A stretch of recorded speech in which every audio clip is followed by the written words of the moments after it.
Welcome back, everyone. This is going to be a very special video to me. I've gone to Walt Disney World pretty much every year of my life, and I've ridden all the rides there, including the 9 roller coasters. As the title says, I'll be ranking all of them from worst to best. Starting out with our number 9, Barnstormer. Fun fact, this was my first ever roller coaster credit. This ride is so special to me, and you have no idea how much it pains me to put it here. But in all fairness, this is definitely the worst coaster at the resort. Every other coaster here is world class, and I just can't find another one to put this over. So it's just going to fall here. Number 8, Seven Dwarfs Mine Train. Now, before you come at me with pitchforks, we have gotten some absolutely amazing rides in this coaster. I've ridden this like twice during the fireworks, and I can't believe how lucky we've got. It rides so smooth, and the swinging gimmick is amazing.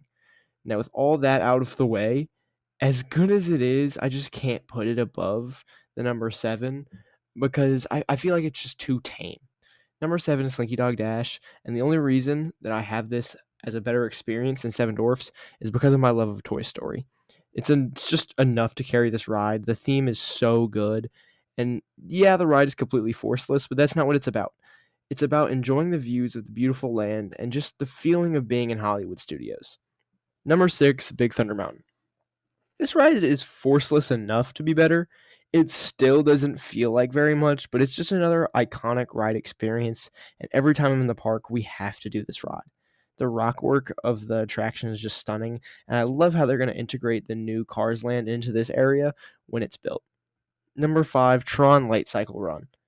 Let's get the negatives out of the way. It feels very meandery in the second half, and honestly, that was really disappointing to me. I had been waiting for this ride for like 4 to 5 years, and it just didn't hit how I thought it was going to. Now to the positives. The theming is some of the world's best, and the launch is super punchy and awesome. Yes, the ride wasn't as good as I expected, but I still love it, and that's why it comes in here. Number 4, Rock and Roller Coaster. This was my first ever inverting roller coaster. The launch always gets me, and I can remember how nervous I was for that first ride. The Aerosmith theming is pretty good, and I think the Muppets retheme will fit better with the ride and even the area. Definitely recommend this coaster to anybody visiting. It's super iconic to the park it's in, and to me, it just feels like super special. Number 3, Space Mountain.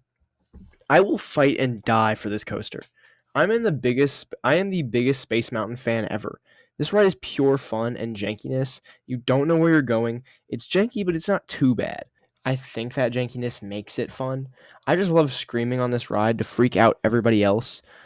It's just so good, and I could talk about this all day, but we have to move on because the number 2 is Expedition Everest. It's the most intense and forceful coaster at the resort. It really is a bright spot in Animal Kingdom and is always one of my most anticipated rides of the trip. I've really started appreciating this coaster recently because I've become an enthusiast. I can't really say anything bad about this ride.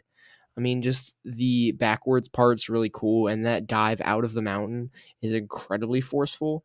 And I think that's why I've come to enjoy the ride a lot more. Number 1, Guardians of the Galaxy Cosmic Rewind. Talk about perfect. The rush you get when riding this is nothing else that you experience at the resort. In fact, this is the best ride, period, at the resort. Everybody Wants to Rule the World is so good on this ride, and I love the Guardians theming. The launch is spectacular, and I just love the controlled spinning. You never get dizzy or nauseous, and that's what I love. Because it's a spinning coaster and you don't get nauseous, it's just one of the coolest things ever. This has made its way again and again into my top 10 overall coasters and absolutely deserves it. Get out to this park and ride it immediately. Finally, thanks for every single one of y'all that watched till the end, and it means so much to me. If you could subscribe, it would mean the world. I'm trying to reach 100 by the end of September and 200 by the end of the year. Let's blow past that goal. I know we can do it because y'all are the best, and I hope to see y'all next video.